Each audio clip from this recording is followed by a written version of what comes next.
Jersey Sports Zone's coverage of Don Bosco Prep is being brought to you by JAG Physical Therapy. Jersey Sports Zone's coverage of St. Joe's Montvale is being brought to you by American Dream in East Rutherford. A little rain won't dampen the spirits of one of New Jersey's great atmospheres. St. Joe's Montvale locked and loaded. The Green Knights and head coach Augie Hoffman, coming off a 1-point loss to St. Peter's, get their chance to take down the #1 team in New Jersey. Carson Shane, the sophomore signal caller for Don Bosco Prep, coming off a career-high 200 passing yards against DePaul Catholic. Joe Shane, the New York Giants GM, in dad mode on Saturday, locked in on this game like it's Giants-Eagles all over again. Mason Geis at quarterback for the injured Lamar Best, who would get a couple of touches in this game. Geis finds Keyshawn Bryant. He's got the Green Knights in business at the 9-yard line. A couple of plays later, Joes runs the double reverse to perfection. Bryant is in the end zone from 5 yards out. St. Joe's Montvale strikes first. It's 7-0. Bosco gets it back late in the first. Shane rolls right. He finds Jeremiah Alvarez. He's into St. Joe's territory after a gain of 24. On the next play, Shane spins one. This is a beauty. Jeremiah Alvarez comes down with it. A beautiful 27-yard pass play. But Jeremiah would leave the game with an ankle injury and not return. This drive continues into the second quarter. Shane still had an Alvarez connection. Here's Isaiah Alvarez, an 8-yard touchdown. 9:58 to go in the second. We're tied up 7-7. Both defenses came to play in this one. Geis under pressure. Aiden O'Neill with the sack. You can see why he's a 4-star recruit with 13 Power 4 offers. On the other end, Shane is on the run. Chaz Gray, 8 Power 4 offers, including Notre Dame and South Carolina. Gray was tremendous in this game. St. Joe's has battled through injuries. Nate Bailey's return is huge to this Green Knights team. Bailey had 8 catches for 76 yards in his return to the lineup. It sets the table for Geis to go up top. Brady Shust, get out of his way. A 32-yard touchdown for the tight end. St. Joe's Montvale has the lead. It's 14-7 with 4:46 to go in the half. That lead was very short-lived. On the ensuing kickoff, Isaiah Alvarez finds his blockers and explodes through the hole. There he goes. 91 yards on the kickoff return for Isaiah Alvarez. Alvarez with 2 touchdowns in the first half, and we're tied up 14-14. Late first half, critical sequence in this game. Shane is pressured by Chaz Gray. The wounded Duck is picked off by A.J. Ravella. He's got St. Joe's at the 25 with just over 2 minutes left in the half. Geis looking to give the Green Knights the lead. Kane Ramos with the hit stick. The flags fly in, and targeting is the call. Half the distance to the goal. The Bosco side thought it was a clean hit. You make the call. Nevertheless, St. Joe's is in the red zone. Massive play here.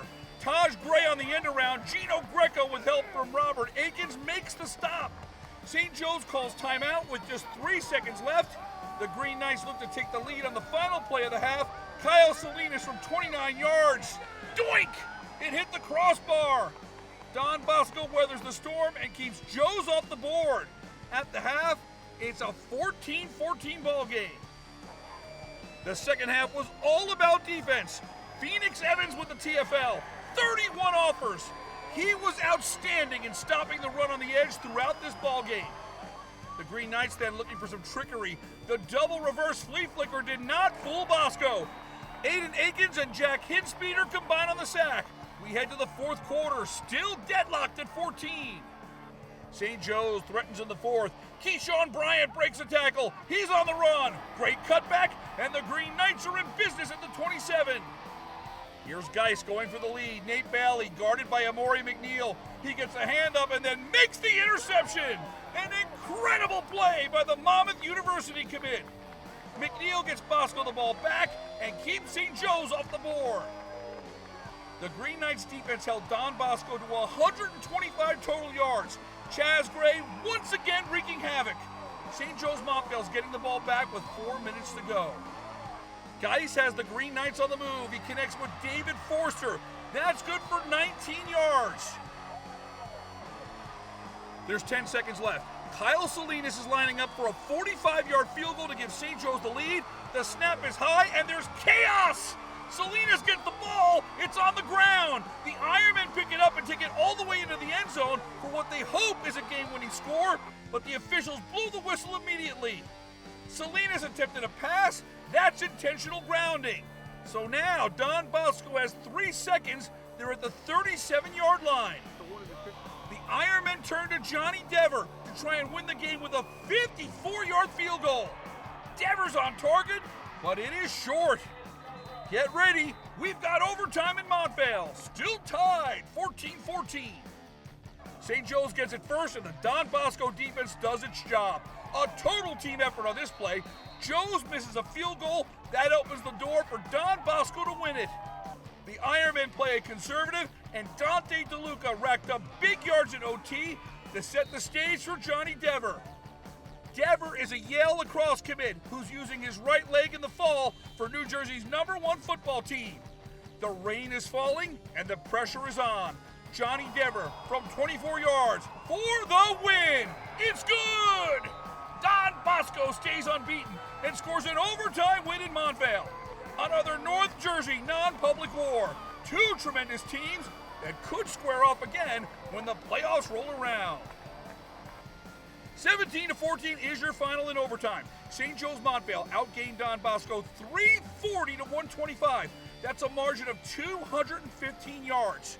We talked with Johnny Devir about the conditions and the pressure of lining up for his game winner. Honestly, I wasn't thinking about the weather at all. Every single day in practice, we're practicing these kicks, these high-pressure kicks, whether it's a chip shot or from 54. No matter what, we're practicing every day, and we get those when we are at practice. You know, sometimes some things weren't going our way, but it didn't matter because, you know, we're just tougher than everybody else, and we love each other and we trust each other, so we made it happen. Played hard all the way to the end, kept believing in each other, and gave ourselves the opportunity there at the end. Defense, obviously, keeping them out in overtime, right, gives you some momentum, and grinded it out a little bit there in overtime. Gave it to our big horse Dante and our offensive line, and Johnny did the rest from there. In Montvale, I'm Rich Grampanis for JerseySportsZone.com.